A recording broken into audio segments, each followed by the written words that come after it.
श्री सच्चिदानंद सद्गुरु साईनाथ महाराज की जय। सद्गुरु भरद्वाज महाराज की जय। குருதேவ தத்தா. சாய்நாதரின் அனுகிரகத்தோடும் மாஸ்டர் அவர்களின் ஆசீர்வாதத்தோடும் இன்னைக்கு 11வது வாரமா நம்ம சத்சங்கம் நடத்திக்கிட்டு இருக்கோம். போன வாரம் நம்ம பிரம்ம ஞானம் அப்படின்றத பத்தி நம்ம தெரிஞ்சுக்கிட்டோம் இல்லைங்களா? அதுல பாபா தலை கீழா அவரை கிணத்துல தொங்க விட்டாங்க. அப்போ அவர் அந்த ஆனந்த 5 மணி நேரம் அவருடைய குரு வெளியே போயிட்டு வந்ததுக்கு அப்புறமா அவரை கேட்ட உடனே என்ன சொன்னாங்க? இந்த மாதிரி நான் ஆனந்தமா இருக்கேன் அப்படின்னு சொன்னாரு. அப்படி ஆனந்த பரவச நிலையை நான் அடைஞ்சேன் அப்படின்னு சொல்றாரு. இது நிஜமா அப்படின்னு நிறைய பேர் நம்பல. ஏன்னா இந்த மாதிரி ஒரு நிகழ்ச்சி நடந்திருக்குமா அப்படின்ற சந்தேகம் நிறைய பேருக்கு இருந்தது. அதுதான் மாஸ்டர் அவர்கள் இதே நிலை இன்னொரு பாபாவும் செஞ்சிருக்காரு அப்படின்றத நமக்கு இங்க காட்டியிருக்காங்க. அவருடைய பேர் தாஜுதீன் பாபா. அவர் இதே மாதிரி அவருடைய சிஷ்யருக்கு ஒருத்தர் கேட்கிறார், எனக்கு ஆனந்தமன்னா எப்படி எனக்கு காட்டுங்க பாபா அப்படின்னு கேட்ட உடனே அவர் என்ன சொல்றாருன்னா, டக்குன்னு அவருடைய குல்லா தலையில போட்டிருக்கிற ஒரு குல்லா அதை கழட்டி கீழே திருப்பி வைக்கிறார். திருப்பி வச்ச உடனேயே அவருக்கு என்ன ஆகுதுன்னா, ஒரு ஆனந்த பரவச நிலை அவருக்கு வருது. பரவச நிலை அவர் தலை கீழா நின்று நாட்டியம் ஆடுறார். அவருக்கே தெரியாம ஒரு ஆனந்தம் அந்த நிலைக்கு போறார் அவர். இவர் தான் அந்த தாஜுதீன் பாபா. இவரும் சாய்பாபா காலத்தவர் தான் இவரும். அப்போ அவருக்கு அந்த பரவச நிலை அவர் கொடுக்கிறார். கொடுத்த உடனே அவரு தலை கீழா நின்று ஆனந்த பரவசத்துல இருக்கிறார். அதுக்கப்புறமா அவர் அந்த குள்ளைய கரெக்டா நார்மலா வச்சிடுறாரு. வச்சுட்ட உடனே அவருக்கு நார்மலா ஆயிடுறாரு, நிமிர்ந்து உக்காந்துடுறாரு. இப்படி அவர் அவருக்கு அந்த பரவச நிலையை கொடுக்கிறார். ஏன்னா தலை கீழா இருந்தா, அதாவது நாம தேர்ந்தெடுக்கப்பட்ட சீடர்கள் அப்படின்னு இருப்பாங்க. எல்லாருக்கும் சாத்தியம் இல்லை. இதெல்லாம் சிலருக்கு சாதனை செய்து முயற்சி செய்வாங்களே, அவர்களுக்கு மட்டும்தான் இந்த சாதனை. அப்பேற்பட்ட ஆனந்தத்தை ஒரு சத்குருவால கொடுக்க முடியும் அப்படின்றதான் இங்க நமக்கு காட்டுறாங்க. ஏன்னா இவரும் பெரிய மகான், இவராலையும் அந்த மாதிரி கொடுக்க முடியும் அப்படின்றத இங்க காட்டினாங்க. இதேதான் பாபாவுக்கும் நடந்தது. ஆனா இந்த பாபாவுக்கு நடந்தது யாரும் பார்க்கல இல்லையா? இதெல்லாம் நடந்திருக்குமா அப்படின்னு நிறைய பேர் நினைச்சிட்டு இருந்தாங்க. அதுக்கு ப்ரூஃபா மாஸ்டர் நமக்கு சொல்லியிருக்க. மாஸ்டர் சொல்ற அந்த ஒவ்வொரு விஷயமும் நமக்கு ப்ரூஃபோட எடுத்து காட்டுவார். அதுதான். ஏன்னா இது நம்பலாமா அப்படின்ற சந்தேகம் நமக்கு வராது, வரவும் கூடாது. ஏன்னா அந்த அளவுக்கு அவர் அந்த ப்ரூஃபோட எடுத்து, அதாவது அவர் சொல்ற ஒவ்வொரு வார்த்தையும் சத்தியமானது அப்படின்றது இங்க நம்ம பார்க்கணும். சரிங்களா? அதே மாதிரிதான் மகான்கள் தொட்ட அவருடைய பரிசம் பட்ட மாத்திரத்திலேயே நமக்கு ஆனந்தம் வரும் அப்படின்றது இங்க நம்ம பார்க்குறோம். அதே மாதிரிதான் ராமகிருஷ்ண பரமஹம்சா தெரியும் இல்லைங்களா? விவேகானந்தருடைய குரு. அவருடைய கால் சுண்டு விரல் விவேகானந்தாக்கு அந்த ஸ்பரிசம் பட்டதிலேயே அவருக்கு அந்த அனுபூதி ஏற்பட்டது. பாத்தீங்களா? இதுல என்னன்னா, நமக்கு அந்த அருகதை நமக்கு இருக்கும் பொழுது அது நமக்கு கிடைக்கும் அப்படின்றது தான் இங்க காட்டுறாங்க. அதாவது எல்லாருக்குமே வராது, தேர்ந்தெடுக்கப்பட்ட சீடர்களுக்கு இது அதாவது சாதகர்களுக்கு நடக்கும். சரிங்களா? அப்படி பாபா எல்லார்கிட்டையும் இந்த பரவச நிலையை கொடுக்கல. மற்றவங்களுக்கு மட்டும், அதாவது கொஞ்சம் பேருக்கு மட்டும்தான் இந்த பரவச நிலையை கொடுத்துருக்காங்க. அதுக்கப்புறமா பாபா ஓராண்டு காலம் அவர் ஷீர்டியை விட்டு தூரத்துல ஒரு காட்டுல போய் வசிச்சார். ஏன் அப்படின்னா, பாபா ஷிரடிக்கு வந்த புதிதில் ஒரு முறை பேலாப்பூரில் இருந்து ஒரு மந்திரவாதி ஷிரடிக்கு வந்தார். அவர் மொய்தீன் பாய் என்பவருடைய மருமகன் ஆவார். அவருக்கு சாய்பாபாவுடன் சச்சரவு ஒன்று ஏற்பட்டது. அதன் விளைவாக இருவரும் மற்போர் புரிந்து பாபா தோற்கடிக்கப்பட்டார். உடனே பாபா கிராமத்தை விட்டுவிட்டு ஷிரடியில் இருந்து 1 மைல் தூரத்தில் இருந்த காட்டில் வசித்தார். அவர் உணவு கொள்ளாமல் அடிக்கடி பட்டினி கிடந்தார். எவரையும் தன்னை நெருங்குவதற்கு அனுமதிக்கவில்லை. எவரேனும் அவரிடம் நெருங்கி சென்றால் அவர்களை அவர் அடிப்பார். அப்படின்னு சொல்லியிருக்காங்க. அதாவது அந்த ஊர்ல ஒருத்தர் மந்திரவாதி இருந்தார். அவருடைய மருமகன் மொய்தீன் பாய் அப்படி அவருடைய மருமகன் ஒருத்தர் இருந்தாங்க. அவங்க எல்லாம் எப்படி தெரியுமா, தாயத்துகள் செஞ்சு விற்கிறவங்க. ஏன்னா இந்த தாயத்து வித்து அதன் வழியா அவங்க பிழப்ப நடத்திக்கிட்டு இருந்தாங்க. அப்பேற்பட்டவங்க அங்க இருந்தாங்க. இப்போ பாபா அது வந்த உடனே அதெல்லாம் கொஞ்சம் குறைஞ்சிடுச்சு இல்லைங்களா. இப்போ எனக்கு உடம்பு சரியில்லைன்னா அவர் ஊதிய கொடுத்து அவரை வந்து சரிப்படுத்திடுவாரு. ஏதாவது திருஷ்டின்னா அதை சரி பண்ணிடுவாரு. அந்த மாதிரிலாம் சில விஷயங்கள் செஞ்சுக்கிட்டே வந்தார் இல்லைங்களா. அந்த மாதிரி செய்யும் பொழுது இவருக்கும் அவருக்கும் வந்து கொஞ்சம் வாக்குவாதம் நடந்து, மற்போர்னா மல்யுத்தம் மாதிரி அந்த மாதிரி நடந்தது. நடந்த உடனே அதுல வந்து பாபா தோற்கடிக்கப்பட்டாராம். பாபா ஏன் தோற்கடிக்கப்பட்டார் அப்படின்ற கேள்வி இங்க வரணும் இல்லைங்களா. ஏன்னா பாபா மகான். அவர் வந்து ஒரு வாட்டி துவாரகாமாய, அதாவது துவாரகாமாயினா மசூதி இல்லைங்களா, அந்த மசூதிய சில முஸ்லீம்கள் வந்து பாபா இந்த மசூதியை மிஸ்யூஸ் பண்றாரு அப்படின்னு சொல்லிட்டு அதை இடிக்க வருவாங்க. அப்போ அவர் தொட்ட மாத்திரத்திலேயே எல்லாரும் போய் விழுந்துருவாங்க. பின்னாடி விழுந்துட்டு எழுந்திருக்க முடியாத அளவுக்கு இருப்பாங்க. அந்த அளவுக்கு சக்தி வாய்ந்தவர் பாபா. அப்பேற்பட்டவர் ஏன் இவர்கிட்ட தோற்கணும் இல்லைங்களா அப்படின்ற கேள்வி வருது நமக்கு. ஏன்னா அவர் வந்து அவருடைய அறியாமையை தெரிஞ்சுக்கணும். அதாவது அவருக்கு இவர் எல்லாமே பண்ணிடுறாரே, நமக்கு வந்து குழப்பம் நடக்க மாட்டேங்கிறது, இந்த வயிற்றெரிச்சல் அவருக்கு இருக்கு. அதை வந்து அவர் புரிஞ்சுக்கணும், அவர் நல்வழிப்படணும். இப்போ அவர் அந்த மாதிரி விற்கிறப்பா இதெல்லாம் தப்பு, நீ இதெல்லாம் செய்யக்கூடாது அப்படின்னு சொன்னா அவர் கேட்பாரா? கேட்க மாட்டார். அதுக்கு அவருக்கு புரியுற மாதிரி நம்ம செய்யணும் அப்படின்றதுக்காக தான் பாபா அங்க தோக்குறார். அவர்கிட்ட தோத்துட்டு அவர் சொல்லுவாரு, நான் தோத்துட்டா இங்க இருந்து நான் போயிடுறேன் அப்படின்னு சொல்லிடுவார். இந்த ஊரை விட்டு நான் போயிடுறேன் அப்படின்னு சொல்லுவாரு. அதே மாதிரி தோத்துருவாரு. அதே மாதிரி அந்த ஊருக்கு எல்லையில தானே காடு இருக்கும், 1 கிலோமீட்டர். ஷிரடிக்கும் அந்த காடுக்கும் 1 கிலோமீட்டர் இருக்கும். அங்க போயிடுவார். அங்க போய் அவர் வசிச்சுக்கிட்டே இருப்பார். ஒரு 6 மாசம் காலம் வந்து இவர் மனசுலயே அந்த குற்ற உணர்வு தோணும். யாரு ஜெயிச்சார் இல்லைங்களா, அவர் மனசுல அந்த குற்ற உணர்வு அவருக்கு தோணும். ஆஹா, அவர் சொன்னப்பெல்லாம் நம்ம கேட்கலையே, ஒரு மகானை போய் எல்லாரும் மகான்னு நம்புறாங்க, அவரை போய் நம்ம தோக்கடிச்சோமா இல்ல அவரே தோத்துட்டாரா அப்படின்ற ஒரு நினைப்பு அவருக்கு வந்து அவர் வந்து சமாதானம் அடைஞ்சு நம்ம செய்யறது தப்புதான் அப்படின்னு சொல்லிட்டு பாபா கிட்ட போய் மன்னிப்பும் கேட்பார். அதெல்லாம் இங்க இல்ல, ஆனா அது விவிதி வேற ஒரு புக்ல இருக்கு. அப்படி கேட்கும் பொழுது அவர் வந்து மறுபடியும் ஷிரடியில வந்து வாழ்வார். இங்க நம்ம அதை தான் பார்க்கணும். ஏன் இவருக்கு இல்லாத சக்தின்றது ஒண்ணுமே இல்லை. அதுதான் அங்க இங்க அதுதான் அதே மாதிரிதான் குரு சரித்திரத்துல ஒரு அத்தியாயத்துல வந்து குரு வந்து 3 சிஷ்யர்கள் இருப்பாங்க. அவருக்கு 3 சிஷ்யர்களும் எவ்வளோ படிப்பு சொல்லி கொடுத்தாலும் அவங்களுக்கு வந்து எட்டாது. அதுக்கப்புறமா அவங்களுக்கு என்ன சொல்லுவார், ஒருத்தருக்கு ஒரு வேலை சொல்லுவார். ஒருத்தனுக்கு வந்து வயல்ல நீர் பாய்ச்ச சொல்லுவாங்க. இன்னொருத்தருக்கு வந்து அந்த நெல் அறுவடை செஞ்சு எடுத்துட்டு வர சொல்லுவாங்க. இன்னொருத்தர் வந்து இன்னொரு மாதிரி வேலை செய்வாங்க. இது நான் ஒரு சிம்பிளா சொல்றேன், இது கதை பெருசு. அப்போ அந்த நீர் பாய்ச்சி சொன்னாங்க இல்லையா, அவர் வந்து நமக்கு குரு சொன்னதை நாம கேட்கணும். அந்த காலத்துல குரு என்ன சொல்றாரோ அதான் கேட்கணும். அப்போ அவர் என்ன சொல்வாருன்னா, நீர் பாய்ச்சும் பொழுது அந்த வரப்பு இருக்கு இல்லைங்களா, அங்க துண்டிக்கப்பட்டிருக்கும். அப்போ தண்ணி எவ்வளோ நேரம் பாய்ச்சினாலும் அது வேற ஒரு இதுக்கு போயிடும். தண்ணி வேறொரு நிலத்துக்கு போயிட்டு இங்க நிரம்பாது. ஏன்னா அணை கட்டி நிறுத்தி வச்சாதானே நாத்து நட முடியும். எவ்வளோ இது பண்ணாலும் அவனால முடியல. சரி, இது நம்மளால சேர்த்து வைக்கவும் முடியலன்னு சொல்லிட்டு அந்த கேப் இருக்கும் இல்லைங்களா, அந்த கேப்ல போய் இவர் படுத்துப்பார். இவர் படுத்துட்டு நீர் பாய்ச்ச வைப்பார். நீர் பாய்ச்சோன்னா ஃபுல்லா நிரம்பிடும்.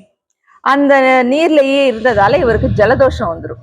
ஜலதோஷம் வந்துட்டு ரொம்ப ஜுரம் வந்துட்டு ரொம்ப அனீசியா ஆயிட்டு அப்படியே படுத்துருவார். குரல் கூட வெளியே வராது. காலையில போன சிஷ்யர் வந்து இன்னும் வரலையே அப்படின்னு சொல்லிட்டு குரு வயலுக்கு வருவார். வயலுக்கு வந்த உடனே தான் கூப்பிட்டு அவருடைய பேரை கூப்பிட்டு சொன்ன உடனே அவர் வந்து மெல்லமா கை தூக்குவார். எங்கேயோ கேட்கும், குரு நான் இங்க இருக்கேன் குரு அப்படின்னு சொல்ற மாதிரி கடகடன் போய் என்னப்பா இப்படி பண்றேன், இந்த மாதிரி ஆயிடுச்சு அதனாலதான் சொல்லட்டோன்னே அதுக்கப்புறமா அவர் வந்து அவரை வந்து ஹக் பண்ணிப்பார். ஹக் பண்ணிக்கும் பொழுது அவருக்கு எல்லா சக்தியும் வரும். அதுதான் நம்ம இதுக்கு முன்னாடி பார்த்தோம் இல்லைங்களா, அந்த ஸ்பரிசத்தாலேயே நமக்கு கிடைக்கும்ன்ற மாதிரி. அதுதான் குருவோடைய பவர். சரிங்களா? அவரை ஹக் பண்ணிட்டு அவர் மேல தலை மேல ஆசீர்வாதம் பண்ணோடனே அவருக்கு எல்லா கலைகளும் வந்துடும். அதுதான் எப்பயுமே குருவுக்கு நாம செய்யும் சேவையிலையும் அவர் நம்பிக்கையையும் நாம பெற்றோம்னா அதுக்கேற்ற பலன் நமக்கு கிடைக்கும் அப்படின்றது இங்க காட்டுறாங்க. அது குரு சரித்திரத்துல இருக்கு, இதுல இல்ல. அந்த இதுக்கு உங்களுக்கு புரியுற மாதிரி அந்த கதையை சொல்றேன். ஓகேங்களா? அதுதான் இன்னைக்கு. அப்புறம் நாளன்னைக்கு வந்து விநாயகர் சதுர்த்தி இல்லைங்களா? நாளன்னைக்கு விநாயகர் சதுர்த்தி. விநாயகர் சதுர்த்திக்கு நாம என்ன செய்யறோம்? விநாயகரை வந்து ஏன்னா ஆதிமூல கணபதி அப்படின்னு சொல்றேன்ல, எல்லாத்துக்குமே முதன்மையானவர் விநாயகர். அவரை நாம கும்பிடுறோம். என்ன கும்பிடுறோம்? அவருக்கு பிரியமானதெல்லாம் வைக்கிறோம். நிறைய பழங்கள், கொழுக்கட்டைகள், பிரசாதம் எல்லாமே வச்சு கும்பிடுறோம்.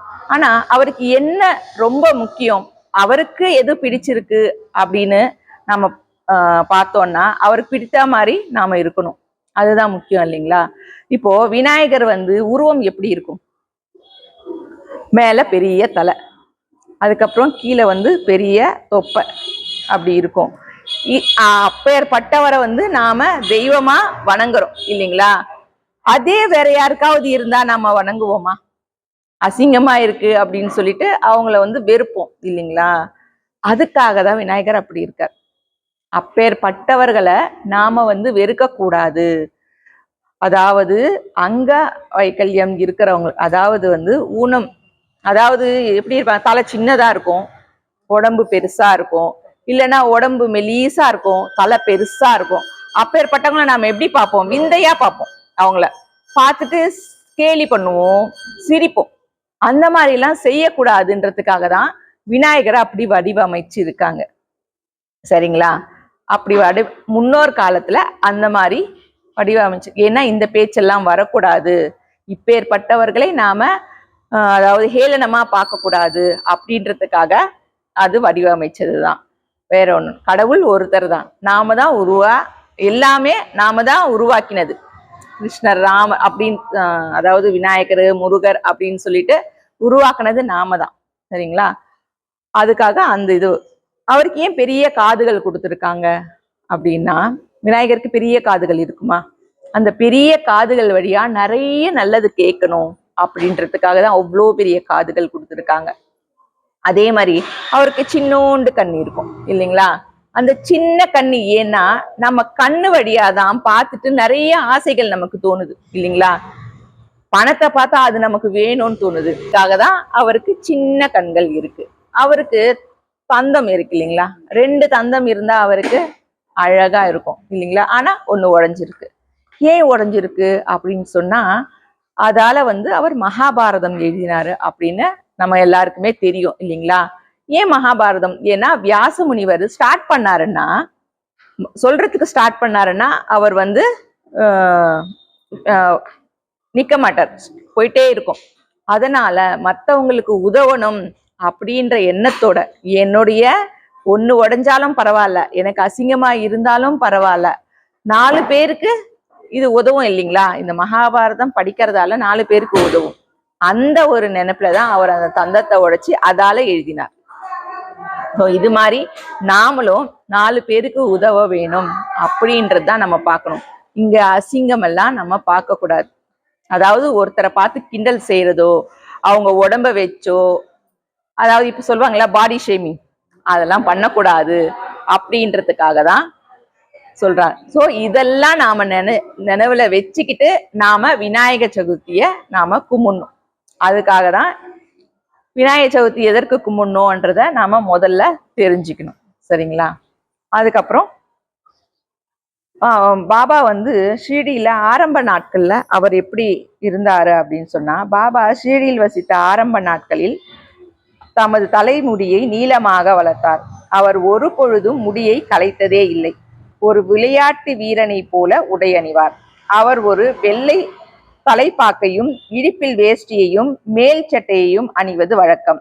அவர் மிகவும் அமைதியான இயல்பு கொண்டவராயிருந்தார். எந்த விதமான சுக சௌகரியங்களையும் அவர் நாட்டம் கொள்ளவில்லை. தம்மை நாடி வருபவர்களிடம் அவர் ஒரு பொழுதும் பணக்காரர் ஏழை என்ற பாகுபாடு காட்டியதே இல்லை. தன்பால் மக்கள் காட்டும் மரியாதையும் அவமரியாதையும் இரண்டையுமே அவர் பொருட்படுத்தவில்லை. எப்பொழுதும் அவர் அல்லாவின் பெயரை ஓதிக்கொண்டே இருப்பார். அவர் மசூதிலேயே தனியாக இருந்து பொழுதை கழிப்பார் அல்லது கிராமத்திலோ அருகில் உள்ள காடுகளிலோ சுற்றி கொண்டு இருப்பார். அவர் தலைமுடிய நிறைய வச்சிருந்தார். அதை கலைத்ததே இல்லையா, நீண்ட முடி இருந்துதான். அதுக்கப்புறமா தான் அவர் வெள்ளை தலைப்பாக்கு மாதிரி கட்டினார். முன்னாடி எல்லாம் ஒரு போர் வீரனை போல் அவர் ஒரு உடை அணிந்திருந்தார். கொஞ்ச நாள் கழிச்சு அவர் மேல ஒரு சட்டியும் கீழே வேஷ்டியும் இது வச்சுட்டு இருந்தார். அவர் மகான் இல்லையா, அவர்கிட்ட ஏழை பணக்காரர் அப்படின்ற வித்தியாசம் இருக்காது. ஏன்னா பணக்காரர் வந்தா, இப்போ நாம கூட ஒரு கோயிலுக்கு போறோம், விஐபி டிக்கெட் வாங்கினா முன்னாடி போய் பார்க்கலாம், இல்லைன்னா சர்வதரிசனம் அப்படின்னு ஒண்ணு இருக்கு, ஃப்ரீ, அதாவது ஃப்ரீ அப்படின்னு சொல்லிட்டு இன்னும் காசு கொடுத்து, அந்த மாதிரி அவர்கிட்ட எதுவுமே இல்லை. அவர் யார் வேணா பார்க்கலாம். இன்னைக்கும் துவாரகாமாய் திறந்துதான் இருக்கும். இன்னைக்கு கூட ஷிரடியில துவாரகாமாய் அப்படின்ற அந்த இடம் என்னைக்குமே திறந்துதான் இருக்கும். அதுக்கு பூட்டுகள் எதுவுமே இல்லை. சரிங்களா? அவருடைய அந்த துவாரகாமாய் அப்படின்னு பேரு வச்சதே, அதாவது 4 வருணத்தவர் அப்படின்னு சொல்லுவாங்க, அதுக்காக தான். கந்த புராணத்துல இதோடைய விளக்கம் இருக்கு. ஸோ அந்த மாதிரி அவர்கிட்ட பணக்காரர் வந்தாலும் ஒரே மாதிரி தான் பார்ப்பார், ஏழை வந்தாலும் அதே மாதிரி தான் அவர். அதே மாதிரி இப்போ நமக்கு ஒருத்தர்கிட்ட மரியாதை கொடுத்தோம்னா, இப்போ நான் உங்களை வாங்க போங்கன்னா நீங்களும் என்ன வாங்க போங்கன்னு சொல்வீங்க இல்லையா, அந்த மாதிரிலாம் அவர் என்னைக்குமே எதிர்பார்த்தது இல்லை. அவருக்கு மரியாதை கொடுத்தாலும் கொடுக்கலன்னாலும் அவர் சர்வசாதாரணமா தான் இருந்தார். அவர் என்னை வாங்க போங்கன்னு கூப்பிட்டதால உங்களை முன்னாடி உட்கார வச்சோ, இல்ல அவர் என்னை ஏளனமா பேசினதால பின்னாடி உட்கார வச்சோ, அவர் ஒரு நாளும் யாரையும் அந்த மாதிரி பண்ணதே இல்லையா. அந்த மாதிரி அப்புறம் கொஞ்ச நாள் துவாரகாமாயிலையும், கொஞ்ச நாள் வேப்ப மரத்தடியிலையும் காடுகளையும் தெரிஞ்சுக்கிட்டும் இருந்தார். அதுக்கப்புறமா மஹால்சாபதி அங்க இருந்தது தாத்தியா கோடே மஹால்சாபதி. மஹால்சாபதினா அங்க எல்லையில ஒரு ஈஸ்வரருடைய கோவில் இருந்தது, கண்டோபா கோவில் அப்படின்னு சொல்லிட்டு. அந்த கோவில் பூசாரி பேரு மஹால்சாபதி. அவர் தான் முதல்ல இவருக்கு சாயின்னு பேரு வச்சார். அவர் இவர் மேல ரொம்ப, இவரை குருவா நினைச்சு இவரை ரொம்ப நம்பிக்கையோட இவர்கிட்ட இருந்தார். அவரும் தாத்தியா கோடே அப்படின்றவரும் தான். அவங்க அதுக்கப்புறமா பாயாஜி பாய் அப்படின்னு ஒருத்தவங்க இருக்காங்க. அவங்க இவரை பார்த்த முதல்லயே இவருக்கு சாப்பாடு வைக்காம நான் என்னைக்கும் நான் சாப்பிட மாட்டேன் அப்படின்னு ஒரு பிரதிஜை செஞ்சிருப்பாங்க. அத எப்படின்னா, இவர் பாபா எப்பயுமே மசூதியில இருக்க மாட்டார். அவர் கொஞ்ச நேரம் மசூதியில இருப்பார், காடுகள்ல தான் நிறைய நேரம் இருப்பார்.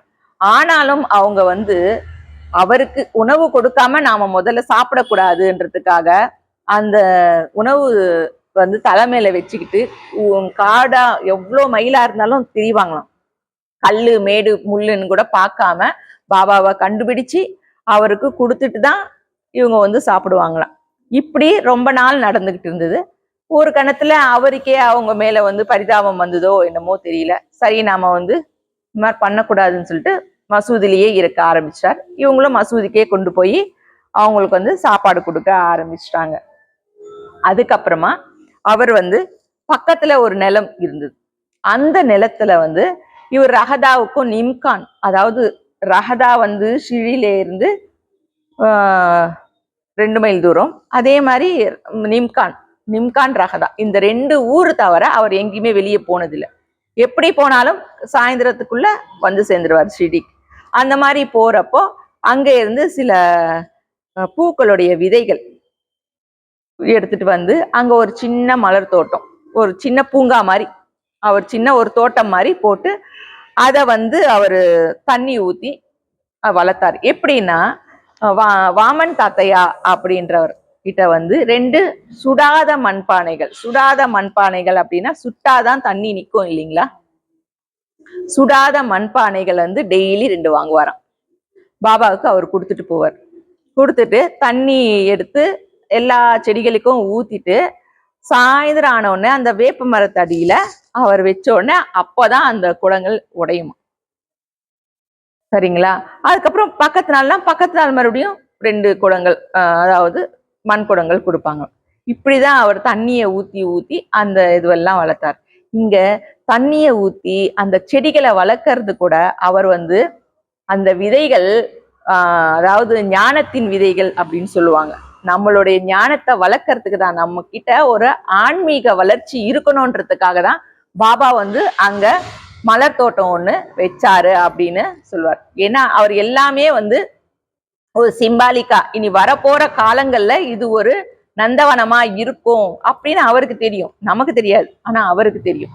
ஒவ்வொரு செடிக்கும் நாம எப்படி பாதுகாப்பா இருக்கணும், தண்ணி ஊத்தி அதை வளர்த்தாதானே வளரும். அதே மாதிரிதான் நம்ம கிட்ட வர நல்லது கெட்டது எல்லாத்தையுமே, அதாவது ஒரு செடி தண்ணி ஊத்தினா வளர்ந்துருமா அப்படின்னா, காட்டுல வந்து நிறைய புயல் வரும், மழை வரும், எல்லாமே வரும், வெயில் நிறைய அடிக்கும். எல்லாத்துக்குமே அது வந்து கட்டுப்பட்டு நின்னாதான் அது பெரிய மரமா வளரும் இல்லைங்களா? அது மாதிரி நமக்கு வர கஷ்ட நஷ்டங்கள் எல்லாத்தையுமே தாங்கி நாம இருந்தாதான் நாமளும் ஒரு நல்ல மரமா, அதாவது நம்ம வாழ்க்கையில நாம உயர்ந்து நிற்க முடியும் அப்படின்றது காட்டுறதுக்காக தான் அவர் ஒரு சின்ன மலர் தோட்டம் வளர்த்தார். காலப்போக்கில் அதுவே அவர் வசிக்க வேண்டிய இடமா ஆயிடுச்சு இல்லைங்களா? இப்போ அந்த தோட்டம் வந்து லெண்டி பார்க் அப்படின்னு சொல்லுவாங்க. அது வந்து அவருடைய குருஸ்தானத்துல இருந்து கொஞ்சம் கொஞ்சம் பக்கத்துலதான் இருக்கும். ஷீடிக்கு போயிருக்கீங்களா? லெண்டி பார்க் அப்படின்னு சொல்லுவாங்க. அந்த அந்த பார்க் பேர் வந்து லெண்டி பார்க் அப்படின்னு சொல்லுவாங்க. அதுக்கு முன்னாடிதான் அவருடைய குருஸ்தானம் இருக்கும். அதுக்கு கொஞ்சம் முன்னாடிதான் மசூதி இருக்கும். இது எல்லாமே ஊர் எல்லை அப்போ. சரிங்களா? ஊருக்கு ரொம்ப தூரம் இருந்தது. ஆனா இப்போ வந்து அது ஊரா ஆயிட்டதால நமக்கு அவ்வளவு வித்தியாசம் தெரியல. அப்படி அவர் வந்து ஒவ்வொன்னா அங்க வளர்த்து அதாவது ஞானத்தை விதைத்து அவங்க எல்லாருக்குமே ஒரு ஆன்மீக தோட்டமா அதை வளர்த்தார். அதுக்கப்புறம் அவங்க எல்லாருமே வந்து பாபாவை வந்து ஒரு பித்து பிடித்தவர் போலதான் அவங்க நினைச்சிருக்காங்க. ஏன்னா மகான்கள் எப்படி இருப்பாங்க அப்படின்னு சொன்னா, தனக்கு தானே பேசிக்கிட்டு இருப்பாங்க இல்லைங்களா? தனக்கு தானே பேசிக்கிட்டும் ஒரு சமயம் சும்மா இருப்பாங்க, திடீர்னு பேசுவாங்க. அதாவது பித்து பிடித்தவங்க போல இருப்பாங்க. அதுக்கப்புறம் நிறைய உதாரணமா பாபா ஷீரடிக்கு வருவதற்கு 12 ஆண்டுகளுக்கு முன்பே 10 அல்லது 11 வயதுடைய தேவிதாஸ் என்ற சிறுவன் ஷீரடிக்கு வந்து மாருதியின் ஆலயத்தில் வசித்து வந்தார். தேவிதாசுக்கும் அழகிய அங்க லட்சணங்களும் ஒளி பொருந்திய கண்களும் அமைந்திருந்தன. அவர் ஞானியாகவும் வைராக்கியமே உருவெடுத்ததாகவும் இருந்தார். தாத்தியா கோடே, காசிநாத் போன்ற அநேக ஜனங்கள் தேவிதாஸை தமது குருவாக பாவித்தனர். பாபா வர்றதுக்கு 10 வருஷத்துக்கு முன்னாடியே தேவிதாஸ் அப்படின்றவரு அங்க வந்து வந்திருக்காரு. மாருதி ஆலயத்துக்கு அவர் பூஜாரியா இருந்தார். தேவிதாஸ் அவர் வந்து ஞானி. அவர்கிட்ட இவர் பாபா வந்து எப்பயும் பேசுறது. ஏன்னா அவங்க எல்லாம் சொல்லியிருக்காங்க பாபா ஒரு மகான் அப்படின்னு சொல்லிட்டு. இவங்களெல்லாம் சொன்னதாலதான் அங்க ஊர்ல இப்போ எடுத்த உடனே அவங்க மகான்னு சொன்னா நம்ம நம்பிடுவோமா? நம்ப முடியாது இல்லைங்களா? நமக்கு தெரிஞ்சவங்க யாராவது சொன்னாதான் நாம வந்து நம்புவோம். அது மாதிரி அந்த ஊருக்கு தேவிதாஸ் என்றவர் ஒரு ஞானியா இருந்தார். அவரை வந்து தாத்தியா கோடே, அதுக்கப்புறமா காசிநாத் அப்படின்றவங்க எல்லாம் அவங்க குருவா பாவிச்சுட்டு இருந்தாங்க பாபா வரத்துக்கு முன்னாடி. சரிங்களா? அதுக்கப்புறம் பாபா வந்து அவர் கூட தினசரி அவர் பேசுறது வழக்கமா வச்சிருந்தாரு. ஏன்னா நிறைய சர்ச்சை, அவங்க 2 பேர் விவாதிச்சுப்பாங்களாம், நிறைய ஆன்மீகமா பேசுவாங்களாம். அப்படி அவர்கிட்ட பேசும்பொழுது இவர் ஒரு பெரிய ஞானி அப்படின்ட்டு தேவிதாஸ் வந்து சர்டிபிகேட் கொடுத்தார் அங்க இருக்கிறவங்களுக்கு. பாபா ஷிரடியிலேயே இருக்கிறதுக்கும் காரணமா இருந்தவர் கூட தேவிதாஸ் தான். அதே மாதிரி அகல்கோட் மகாராஜ் அப்படின்றவருடைய சிஷ்யரான ஏவாலா மடத்தை சேர்ந்த ஆனந்த சுவாமி என்ற மற்றொரு புகழ்பெற்ற மகான் வந்து 1885 ஷீரடிக்கு வந்தாரு. அவர் பாபாவை பார்த்த உடனே இவர் ஒரு சாதாரண மனிதர் போல தெரியல, இவர் ஒரு பெரிய மகான். விரைவிலே இந்த ஷீரடி வந்து ரொம்ப புண்ணியம் செஞ்சது, ஏன்னா இந்த ஷீரடி ஒரு புண்ணிய ஸ்தலமா ஆக போகுதுன்னு சொல்லிட்டு அவர் அப்பயே சர்டிபிகேட் கொடுத்துட்டார். மகான்னு சரியா தெரியாத அப்பயே இவர் வந்து இன்னும் பிரபலம் ஆகல பாபா வந்து. அப்பயே வந்து இவர் ஒரு சாதாரண மனிதரை போல நமக்கு தெரிஞ்சாலும் இவர் பெரிய மகான்.